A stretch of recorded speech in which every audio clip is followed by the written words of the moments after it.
Dylai plant dyfu barf. Dyw hi ddim yn deg.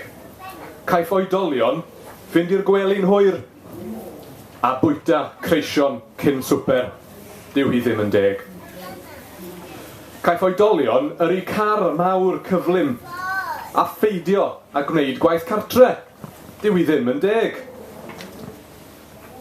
Caiff oedolion sgwrsio am oriau ar y ffôn symudol a chwarae gemau ar y slei. Dyw hi ddim yn deg. Caiff oedolion weithiau raffu celwyddau am fod hynny'n well na dweud y gwir. Weithiau, medden nhw, dyw hi ddim yn deg. Ond, yr anhegwch pennaf oll yw y gall oedolion dyfu barf. Dylai plant dyfu barf. Byddai pob un a barf wahanol. Rhain fach a thaclus fel blew mochyn cwta. Rhain gyrliog a chwrs fel mat sychu sgidiau. Gwyn, brown, melyn, du neu goch dylai plant dyfu barf.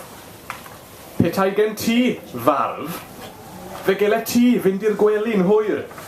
Bwyta creision a da drwy'r dydd. Petai gen ti farf.